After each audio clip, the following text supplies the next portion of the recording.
40 crore dollar बचत के लिए हुकूमत का हज कोटे पर पाबंदी का इंदिया। हुकूमत पाकिस्तान इस वक्त डॉलर की बचत के लिए रोज नित नए इकदाम कर रही है कि मुल्क में डॉलर की कमी को किसी तरह से काबू किया जा सके और गैर जरूरी अखराजात को रोका जा सके।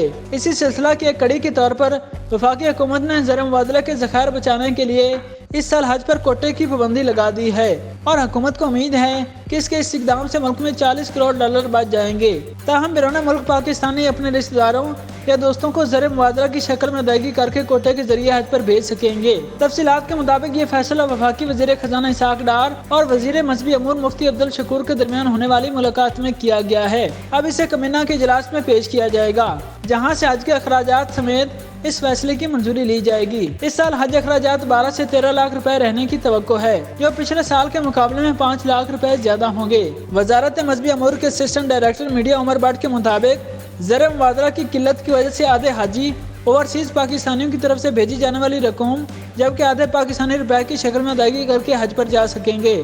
सऊदी अरब ने इस साल के लिए पाकिस्तान को 1,79,210 आज़मीन हज का कोटा दिया है, लेकिन हुकूमत पाकिस्तान ज़र मुबादला की किल्लत के सबब अपने आज़मीन हज को ज़र मुबादला फराहम नहीं कर सकती।